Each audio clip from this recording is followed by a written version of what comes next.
Hey, Tim. Oh, hey, Jason. How's it going? Pretty good. How are you? Not bad. I heard that you might be on third party show with Josh Silverbauer.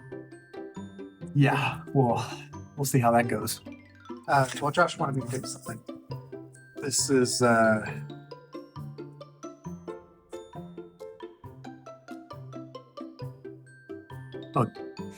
good grief. I hate pie charts. Especially this one. Rock flag and Tim Wilson. To the first party, nah. Second party, nah. Third party, yeah. Let's go. It's the third party show. It's the third party show. It's the third party show. Hey, hey, hey, hey. Third party show. It's the third party show. It's the third party show. Come on, let's go.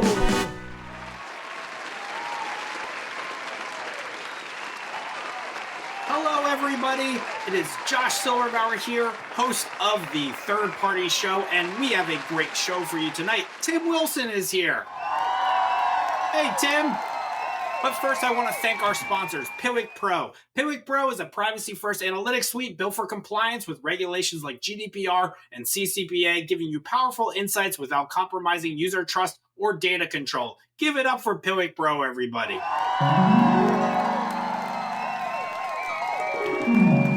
There is a lot going on in the news. AI anxiety is at an all-time high. At least that's what my toaster keeps telling me. According to a recent survey, most consumers still prefer to Google over asking ChatGPT for factual answers. Because nothing says I trust you like a platform that shows you 14 ads before the answer. Yeah. Speaking of ChatGPT, OpenAI just announced that they are rolling out a shopping feature in their LLM. Here's how it works. You type in what you want, and ChatGPT says, go to Amazon. Speaking of Amazon, Amazon made a last-minute bid to purchase TikTok US. When asked how TikTok will change under Amazon, a representative for Amazon said, I'll deliver that in 2 days. Influencers are very worried about tariffs. They're also worried how to spell tariff. Speaking of influencers, Snapchat is testing out sponsored snaps, so get ready to start receiving filthy snaps of a chalupa. Yo quiero Taco Bell. All right, time to start the show. We've got a great guest today. He is the co-founder of Facts and Feelings, co-host of Analytics Power Hour, co-author of Analytics the Right Way, a business leader's guide to putting data to productive use. That's a lot of co's, but there's only one quintessential analyst. Here he is, Tim Wilson. Oh, this way, Tim. This way. Oh, welcome. Welcome here, Tim. Well, thank you for coming on the show, man. How are you doing this morning? Oh, I'm doing great. Yourself? I see you're, this morning, it's nighttime in Philly, it looks like there, based on your background. Nighttime all the time on the Third Party Show. Yeah. Third Party Show. Nice Right. studio. We have a lot of fun here. Well, thank you for coming on the show. And you are now you started your own company, right? As a co. I apparently I'm just not comfortable doing anything by myself. So I co-founded Facts and Feelings, which in of itself is kind of like two words. It's not just facts. It's not just feelings. So where did the name Facts and Feelings come from? Obviously, facts is data, but where's feelings and all? So, you mentioned like the industry, the analytics, the data industry has been evolving a lot over the last few years. And there's this tendency to say things have to get more complex. We have to get more data, more technology, more. And what I've seen throughout my career, not just in the last couple of years, is that starts to diminish the value of human creativity and human instinct and human experience. So the feelings is really kind of trying to bring the human component and bringing thought back into the world of research and analytics and experimentation, and trying to say, don't just keep getting suckered in by the the next level of technological complexity or the next data integration or the next customer journey analytics. There's always like this next thing to chase. And we kind of deeply believe that most organizations have enough data. It's clean enough. If they just focused on the brains of their employees and the ideas and the thoughts there and put some structure around that, they can actually get a lot farther than chasing the next kind of shiny bauble. So it's about essentially like human connection, finding the answers underneath by really connecting and listening to the business owners. And getting business people in the same room and getting them aligned and riffing. And I mean, it's a little bit of like bring back the Post-it notes and the collaboration sessions and put some structure around that. The whiteboard back. Mm-hmm. Yeah. There's this tendency for, as analysts, to say, how quickly can I go and jump into SQL or R or Python? When have I heard enough that I can deliver on? And usually you shouldn't walk away at that point. You should talk some more and understand more deeply rather than just, saying, I heard there's data I can pull and I know how to pull it. Let me pull it and then throw it back at you and move on and hope that things go well. It doesn't tend to work. And there's an instinct to say, well, let's make it longer. Let's add more filters, more drill downs. And we're trying to kind of break that vicious cycle. Where did your interest as an analyst start, and then how did it evolve? I mean, I will find any excuse to go do something in R. The joy of starting with a blank screen and creating code, SQL, Python, doesn't matter, to actually do something and having millions of rows of data and getting down to, a chart that actually illustrates something, like that was what drew me in. It took time to realize that even though there is a tendency to say, oh, well, Google says that if I just throw my money at them and sign up for PMax, it'll just do it all for me. We have been burned so many times by that. The latest round of GA automatically detecting insights, it'll detect a spike and then it'll tell you where it came from. That's wishing for the technology to do something that I just fundamentally don't think it's going to do well, or not consistently do well. It's one of those, hey, we're using AI. Hey guys. Yeah. Remember what we said there was AI in this platform? It's here, everybody, right? Talk to me a little bit about Analytics Power Hour, this amazing podcast that I'm going to be competing with in your little analytics section here of podcasts. But what made you guys come together and say we want to do this? It literally started, and this is like in the podcast lore, Jim Kane, who's up in Ottawa, and I had some debates about dashboards, and Jim had this idea. We were going to do like a point counterpoint blog post series about where dashboards fit. So pretty mundane topic. We were lightly inebriated, and somehow he thought, this is great content. We both knew Michael Helbling. We thought, yeah, he's kind of like a moderate kind of even-keeled guy. He can take these two hotheads, and Michael was like, that sounds like work. That sounds hard. Like, that's a bunch of words and reading and editing. Why don't we just do a podcast? Because, that'll be a lot easier and faster. Little did we know. What we realized was it was a great way to have an excuse to reach out to someone and have a conversation for, an hour about something that we thought we disagreed with them on, that we disagreed amongst ourselves, that we just didn't know much about. And then over time, Jim was running two companies at the time, so he dropped out. We added Mo Kiss. We've added Val Kroll and Julie Hoyer since then. We mostly have guests now, although we also have episodes with all five of us. Once a year, we even have a sixth. We have our producer, Josh Crowhurst, on.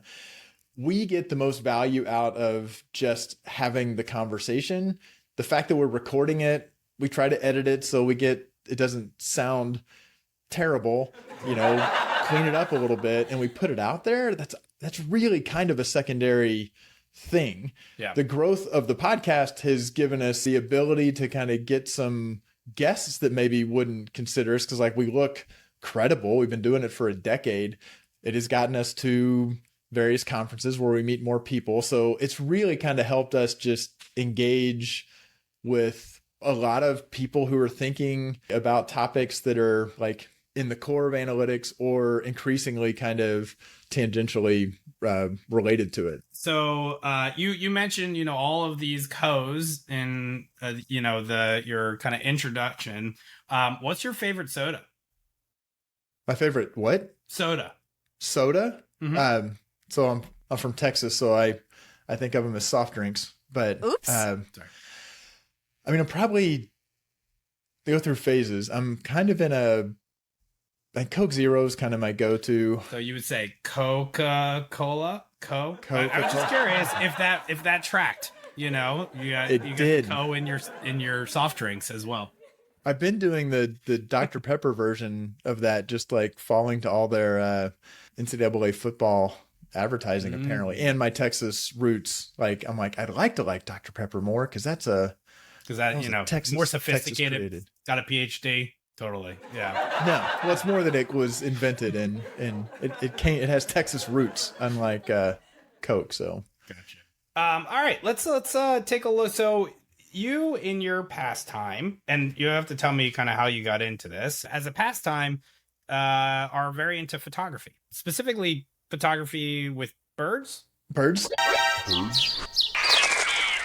When I was a kid, I was doing kind of a little bit of SLR photography, and I learned like the fundamentals of aperture, shutter speed, ASA or ISO. College in my 20s was not really doing photography stuff, then started having kids.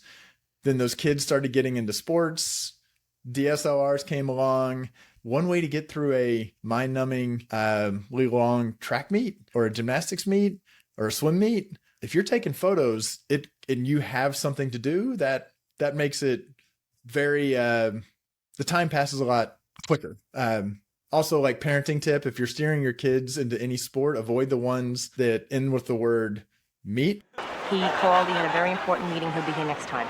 This is the last meeting of the season. Next year. That got me to some level of gear for capturing things that are happening quickly, focused on a single subject, kind of getting to play with depth of field, messing around with different lighting conditions. At the same time, I grew up canoeing and camping a lot in the outdoors. Where I live in Ohio, I can walk out of my front door, loading the kayak, driving to the water, unloading the kayak, getting on the water in 15 minutes.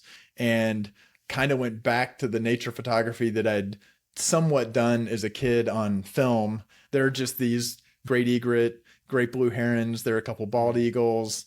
Yeah. Large birds, when sitting on the water, are really quite easy to photograph. So yeah, it does feel very like authentic and like they're in their element. That's my little kind of touch grass moment. Although I do it with earbuds in, listening to a podcast, holding a sophisticated piece of technology is about as close as I get to, actually touching grass. All right, let's get into our first game. Word sneakers. We're going to prompt our LLMs to give us 5 words similar to Popsicle. And then we're going to need to make a pitch and sneak these words into that pitch to a business. We're talking to a business about why they need to have better approaches to their analytics practice. So I'm going to prompt mine too. Go, go, go, go, go. I'm going to be the business person. You're talking to me and I'm asking questions about things. Okay. So you're pitching to me and I'm going to be asking questions. Okay. Okay. So you can start.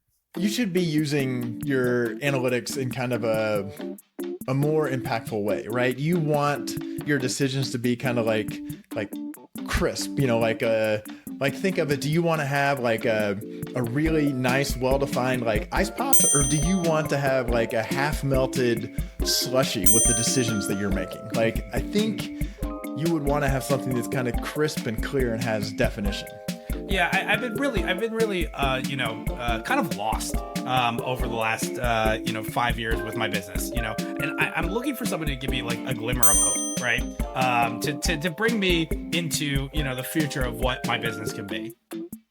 Okay, so what? I'm just kind of curious, and I promise I won't just kind of quote that price, but it is going to cost some time for me to be doing some consulting, and I'm trying to kind of scale it. Is this something where you really want me to bring the best analysts, and to be fair, that's going to be like the deluxe multi 3-scoop ice cream, rich, finest ingredients?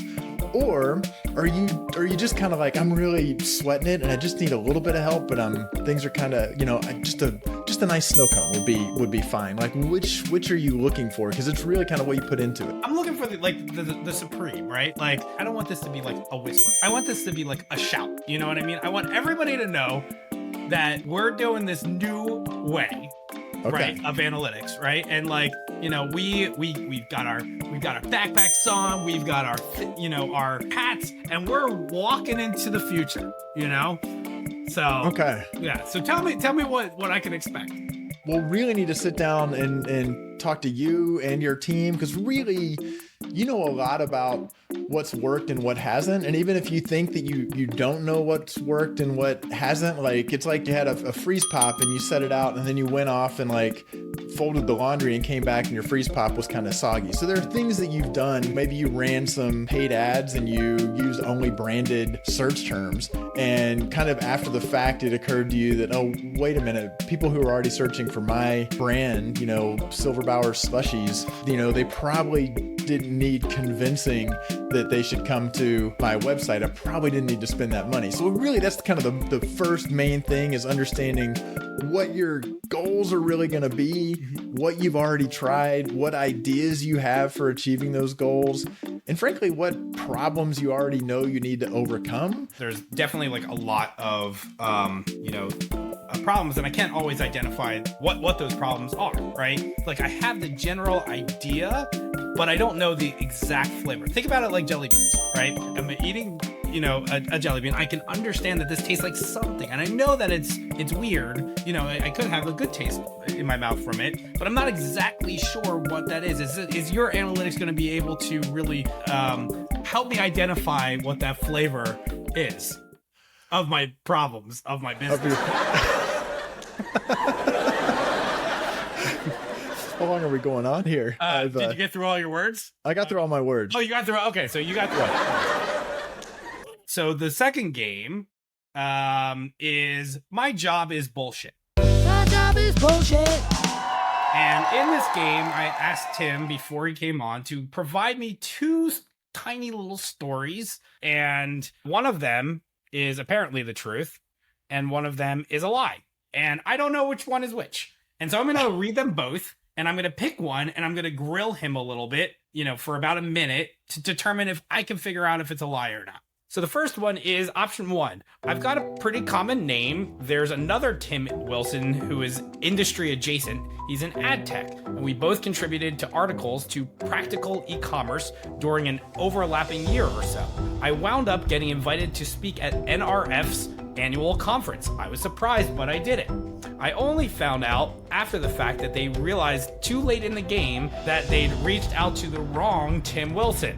It turned out fine, although I was embarrassed for years, even though it wasn't my fault. So that's option 1. Option 2, it's a tale old as email at a fairly large company, and there was one particular guy in IT who perpetually seemed to be a roadblock to different projects I was working on.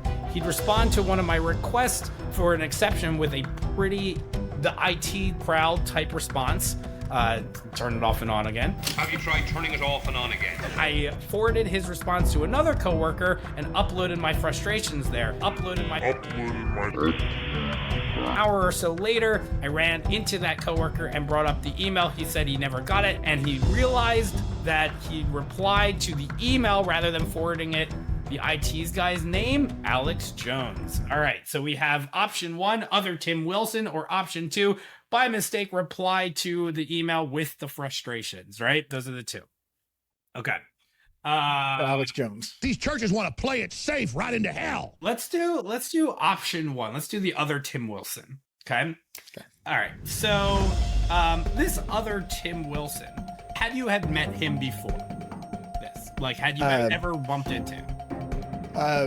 I had not. I think I'd become aware of him. We did ultimately actually hop on a call and have a conversation purely because we were both Tim Wilson. Tim Wilson's. It was like did you schedule the call as like, do you remember what it was called? Was it like a We Are Tim Wilson call? I'm sure it was like a Tim Wilson / Tim Wilson chat or something like that. Yeah. Now after this shakeup happened, where it was the other Tim Wilson that they wanted, did you tell Tim Wilson about this? I did. That's when I learned his company had that on a list of something they wanted him to try to get to and speak at. The pieces kind of came together. He was like, "Oh, that's what happened." He's like, "I remember that," and He was a little upset at you over that? not really. He laughed. It was a few years later. Yeah. Would you say that like now do you guys keep in touch at all? Like, when's the last time you talked to him? We've only talked the one time. I look him up periodically. As I've kind of shifted farther away from digital analytics, he's shifted a little bit more generically. So we're kind of farther apart from our lives possibly crossing, but he's actually moved around jobs. I bet we're both 4 jobs removed from when that happened. So okay, all right. And has this Tim Wilson ever come over to your house? Ever? No. Okay. People don't come to Ohio. If I had another Josh Silverbauer, I would do everything that I could to bring that person over to my house. So I'm gonna say that this is the lie. Is this the lie? It is the lie. Yes. That Tim Wilson does exist. Very, very good. That Tim Wilson does exist, but the NRF speaking never happened. Okay. So. Okay. That's funny. I actually didn't know at all, but I just guessed. We got a special guest coming on who wanted to be a part of this special taping with Tim Wilson. Good friend of Tim Wilson's. Tim, can you guess who it is? Because I had minor nerves that I was like, oh, somebody who's got an axe to grind who heard about this and is like. We actually brought on your mortal enemy who's going to be trolling you and trying to shame you on this this podcast. Please welcome to the stage, we have Jason.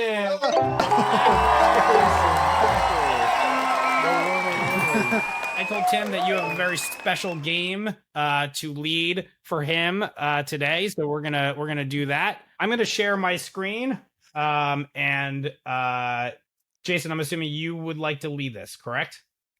Sure. All right. Pokemon or platform? Pokemon or platform?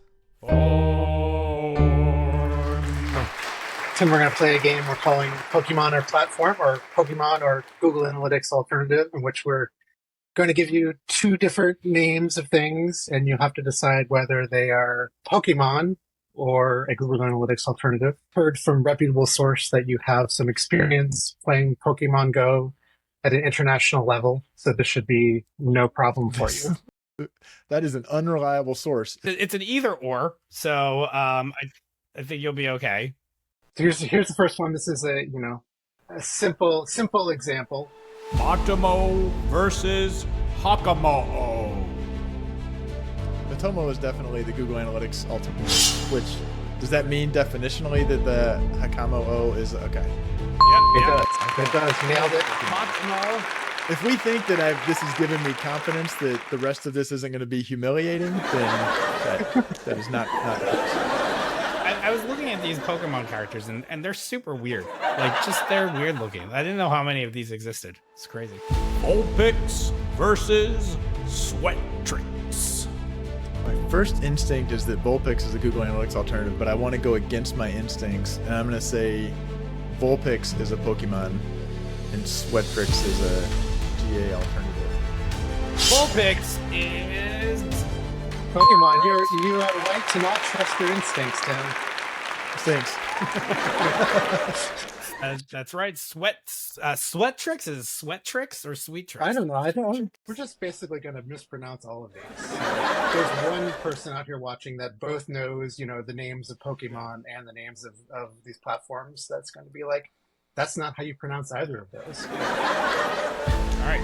Turtwig versus Twipla. Okay. This one, I'm going to stick with my instincts and say that Turtwig is Pokemon and Twipla is a GA alternative.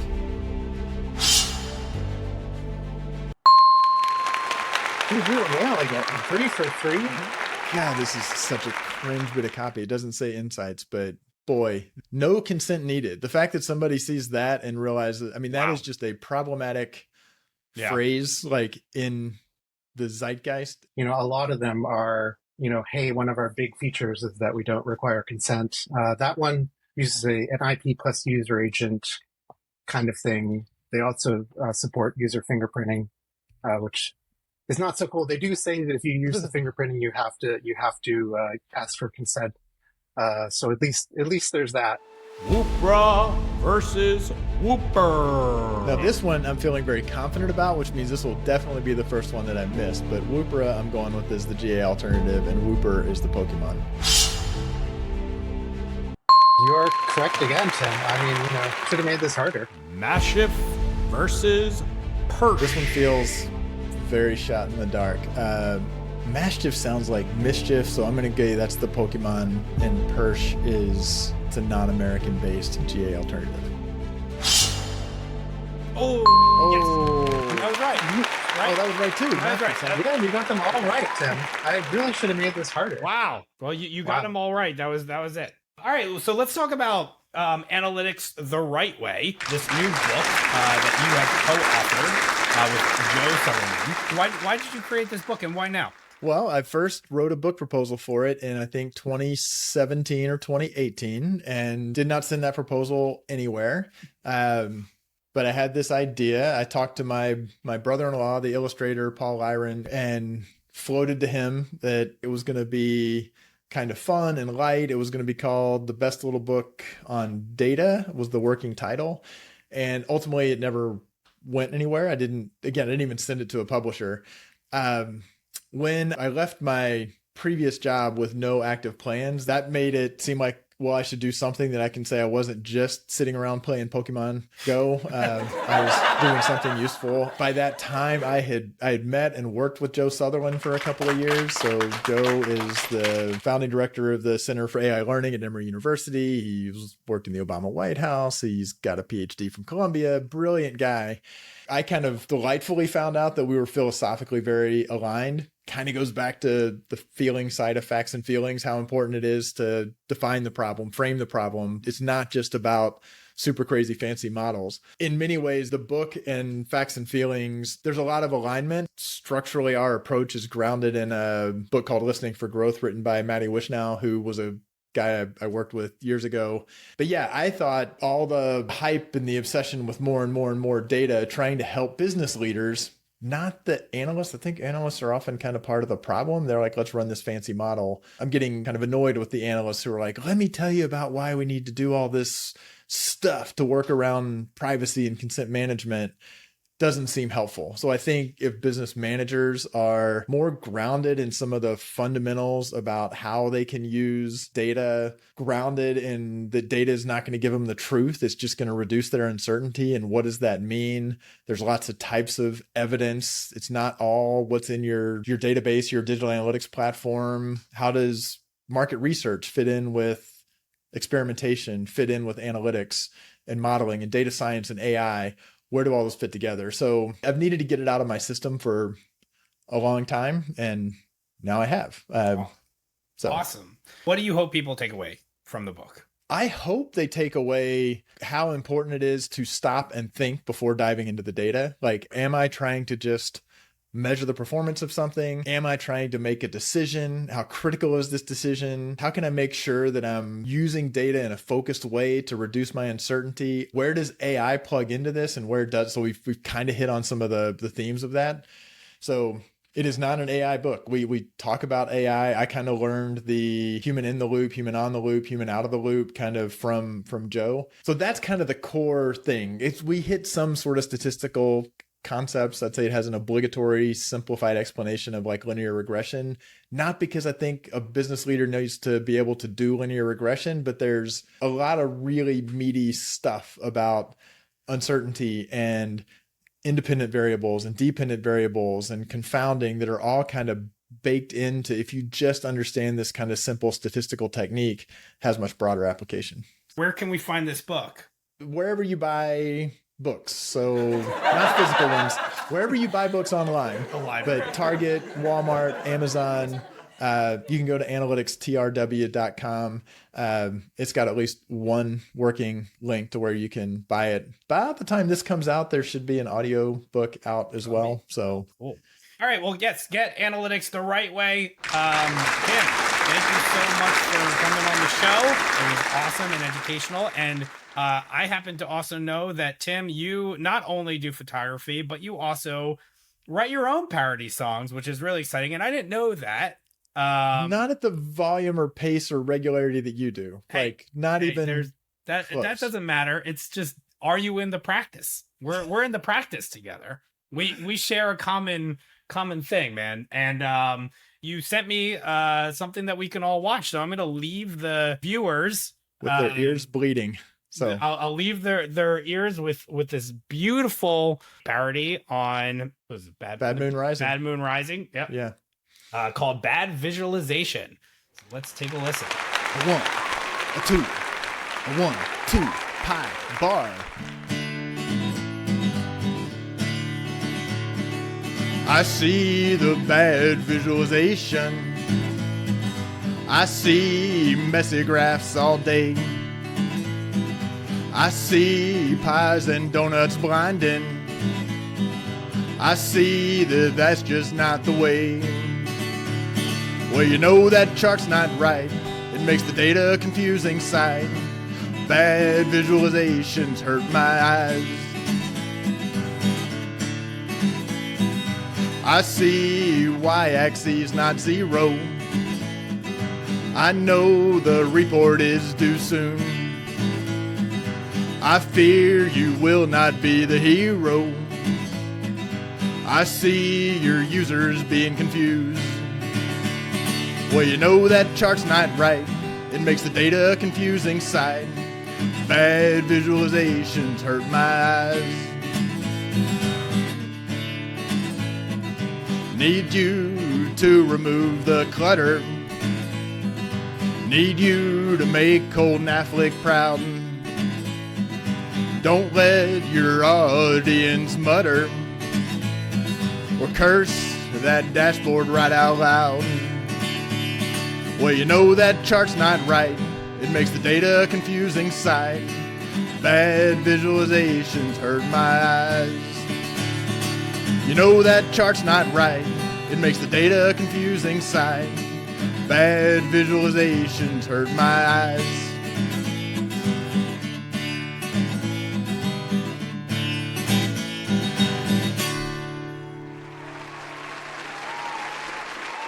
And that's all the time we have today. Let's give one more round of applause for Tim Wilson, everyone. And don't forget to give our shout out to our sponsors, Pitwig Pro, for this episode. Guys, we had a great time tonight at the Third Party Show. And remember, the third party is the best party. We'll see you next time.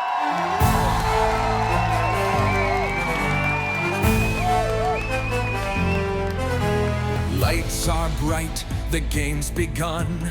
Welcome, Tim, let's have some fun. The Third Party Show means you've arrived. With Josh Silverbauer, you've thrived.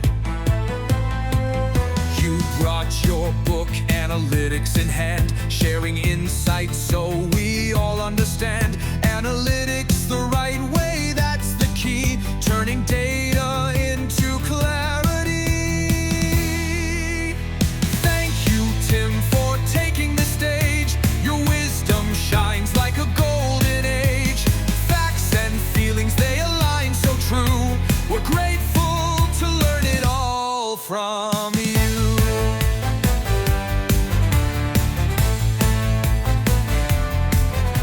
Spin the wheel, let the answers flash. Pitwig Pro Analytics Suite is a modern analytics platform that seamlessly integrates with your data ecosystem. Here is how it turns your data into valuable insights for all your teams. Analytics is a key module, but the process starts with data collection. Gain access to complete unsampled data and fully control what happens with it. You can extend analytics capabilities with other modules. Consent Manager lets you collect and store information about visitor consent decisions and manage user data requests. With Tag Manager, you control all your marketing tools in one place. Create, test, debug and deploy tags with extensive customization options. Alongside these features, Pivot Pro makes privacy compliance easier. Use predefined settings to adhere to privacy regulations. Choose secure hosting, including EU-owned servers. You can also collect anonymous data to get more insights into the customer journey while respecting people's privacy. After collecting data, it's time to analyze it. Pivot Pro's intuitive interface shows you people's actions on your website or app, and even in secure member areas. Use attribution, audience and behavior reporting. Customize your dashboards to satisfy basic and advanced use cases. Analyze how people navigate through your website and app with user flows and conversion panels. Then, plan how to improve their experiences. Combine analytics with data imported from other tools, like CRM, email marketing software, or exported for further analysis and visualization. Retrieve data using API and benefit from raw data access and countless product integrations. Finally, do more with data by activating it. Our customer data platform lets you connect and map users' characteristics and behaviors, and segment the created profiles based on different conditions. Create activations with webhooks and no-code integration tools to effectively target audiences without involving tech teams. Activate data in your favorite ad platforms with personalized email campaigns, on-site banners, and more. Create a free Pivot Pro account or request a demo for a full enterprise experience. Go to pivot.pro.